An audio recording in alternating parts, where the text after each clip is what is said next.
Imagine for a moment that the unimaginable happens. A nuclear weapon explodes over London. In this documentary, we explore the devastating consequences of this catastrophe. In the simulation, we will use a warhead with a yield of 750 kilotons. That's a pretty powerful charge. Some US and Russian ballistic missiles are capable of carrying up to 10 charges in a single missile. Upon detonation, a fireball as hot as the sun rapidly expands, reaching a radius of 950 meters. Anything trapped inside this fireball is instantly vaporized. In our simulation, the epicenter of the explosion is at Westminster. People within that radius won't even feel anything, because the nerve impulse transmission speed is slower. Within 5 kilometers of the epicenter, the blast radius. City of London, Camden Town, Kensington, Brixton. These areas will receive the most destruction. Buildings will be destroyed and debris will fill the streets, creating extremely dangerous conditions for everyone in the vicinity.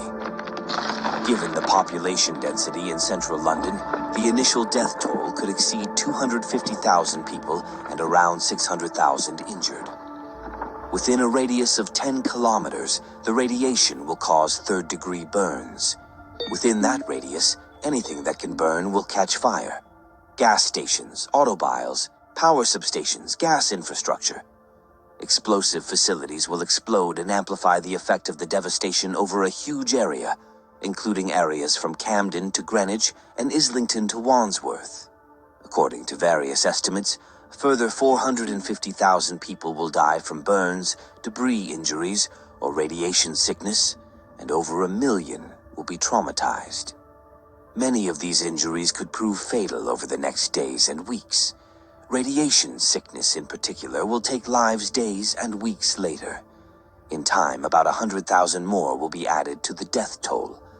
Within an 18-kilometer radius of the blast, the shock wave will be enough to shatter windows, causing additional casualties to people who come to the windows when they see the nuclear blast. The shock wave will reach Hounslow, Edgware, and Enfield. Depending on the wind, the fallout could spread well beyond the immediate blast zone, potentially affecting areas up to 5 to 10 kilometers away, causing damage even in regions such as Essex or Surrey. The estimated casualties in the event of a 750 kiloton nuclear bomb exploding in London would be about 850,000 people dead and about 2 million injured.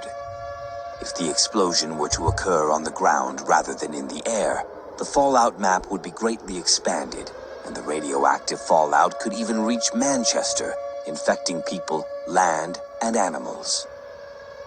The problem with a nuclear explosion in London is also that London is essentially not designed to survive such a disaster. 11 of London's 20 major hospitals would be within the blast. The remaining hospitals would be physically unable to cope with the number of victims.